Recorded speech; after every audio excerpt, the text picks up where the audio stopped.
Hey everyone, and welcome to today's Explainer. We are stepping way back in time today to unpack a seriously fascinating historical investigation. We're talking ancient artifacts, biblical texts, and what honestly might just be the world's oldest PR campaign. We're going to see how all these things completely collide in this epic story of empires, politics, and faith. So if you're someone who loves seeing how archaeology and ancient literature intersect, you are absolutely in for a treat today. Let's dive right in. To guide our journey, I want you to think about this core question.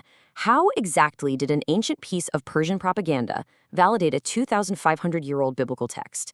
It sounds like a total contradiction, right?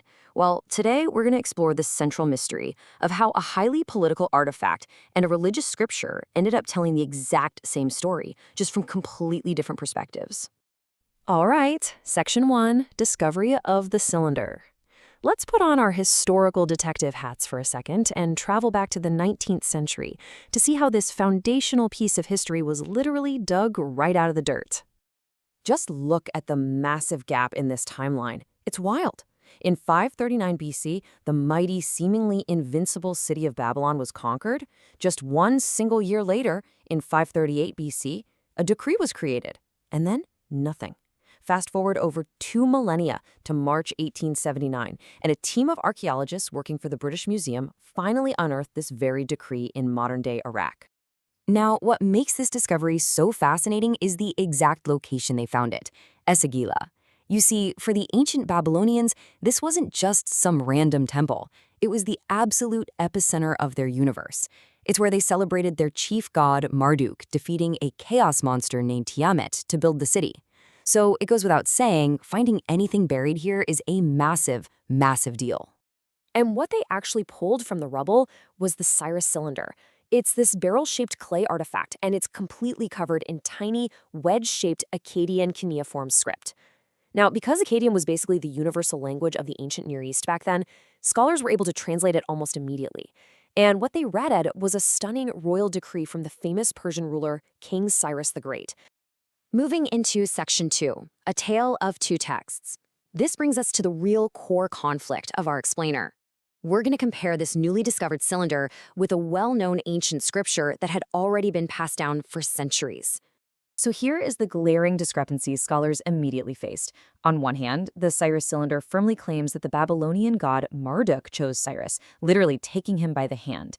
But on the other hand, the biblical book of Ezra claims that the God of Israel, Yahweh, moved Cyrus's heart. It's two texts describing the exact same political policy, but two entirely different gods are getting the credit for it. Which naturally leads us to a pretty provocative question.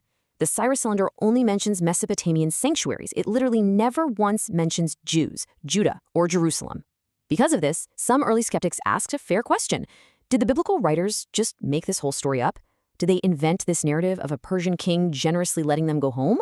Well, to find the answer, we actually have to look at the political reality of the ancient world. Let's unpack that in Section 3, The Politics of Propaganda. This is going to completely build our understanding of King Cyrus's ancient PR strategy. When you break down who worshipped who, the confusion clears up instantly.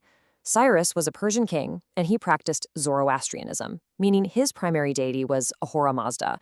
He didn't actually worship the Babylonian god Marduk, and he sure didn't worship the Jewish god Yahweh. So his mention of Marduk on a clay cylinder buried in Babylon, that was purely political. You see, Cyrus was, honestly, an absolute master of political propaganda. He routinely used the names of local deities to legitimize his rule over newly conquered peoples. He definitely wasn't converting to Babylonian or Jewish religions. By basically saying, hey, your specific god chose me to be your new king, he was sending out localized decrees to appease his new subjects, prevent messy rebellions, and quickly gain their loyalty. It was brilliant.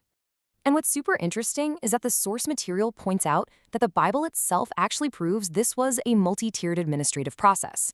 If you flip just a few chapters over to Ezra chapter 6, you find a second version of the decree. But this one isn't some grand theological story written in Hebrew. It's a dry, straightforward Aramaic administrative document. It's basically a receipt confirming the exact dimensions of the Jerusalem temple and the royal funding to build it. This proves the Jewish writers didn't just invent the event. They received a highly localized version of Cyrus's empire-wide policy. Okay, Section 4, The Return to Jerusalem. let's shift our focus to the actual, on-the-ground policies King Cyrus implemented and see exactly how they impacted the Jewish exiles who had been trapped in Babylon for 70 years. According to the cylinder itself, Cyrus rolled out 3 overarching imperial policies. First up, he ordered the restoration of abandoned sanctuaries.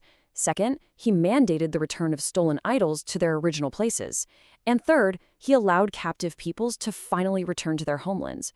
These 3 bullet points, etched into clay just for political points, were the exact policies that opened the door for the Jewish return to Jerusalem. But there is such a fascinating historical nuance to how this actually played out. Babylon had a habit of stealing the physical idols of conquered nations, kind of like ancient cosmic trophies. So most nations returned home carrying their reclaimed stone or wooden gods. But the Israelites didn't have idols. So instead, as the text notes, they returned home carrying the physical tools of their worship, the literal gold and silver bowls and temple vessels that King Nebuchadnezzar had looted 7 decades earlier. The real beauty of this historical intersection is how the Jewish people actually received Cyrus's message. The political propaganda sent to Judah likely had Cyrus claiming Yahweh appointed him, just like he did with Marduk in Babylon. But the Jewish people took this localized political decree and completely internalized it. They transcribed it into their scriptures, not as policies, but as a genuine, providential confession of faith. The God of Israel is the true God. Let them go up to Jerusalem. Which brings us to our final act, Section 5, the modern spiritual takeaway. What do we actually do with this amazing historical alignment today? The source makes a really great point here. Not everyone actually packed up and left Babylon. You have to remember, after 70 years, many Jewish exiles had established homes, businesses, and entire families there. Uprooting your life to go rebuild a ruined city, that was a really tough sell. But the text honors both groups. There were those called to Jerusalem, the ones giving up all their comfort to physically rebuild the ruins. And then there were those called to stay in Babylon, using their established wealth to send financial support and offerings to fund those on the front lines. Both roles were absolutely essential to the mission. The grand takeaway of all this is summarized perfectly by this quote from the source material: God uses even the political strategies of earthly rulers to fulfill his promises to his people at the perfect time. That's the core message here. Behind the scenes of all this human politics, PR spin, and empire building, there's this underlying idea of a sovereign divine will quietly at work, orchestrating history. So I'll leave you with this final thought-provoking question to chew on. Based on this ancient mystery, whether you currently find your calling on the front lines in a Jerusalem, or you're supporting the mission from a Babylon, how will you dedicate yourself to the work of the ultimate ruler? Thank you so much for exploring the Cyrus mystery with me today. Keep digging into the past, folks. You literally never know what ancient PR campaign might just explain your reality today. See you on the next explainer.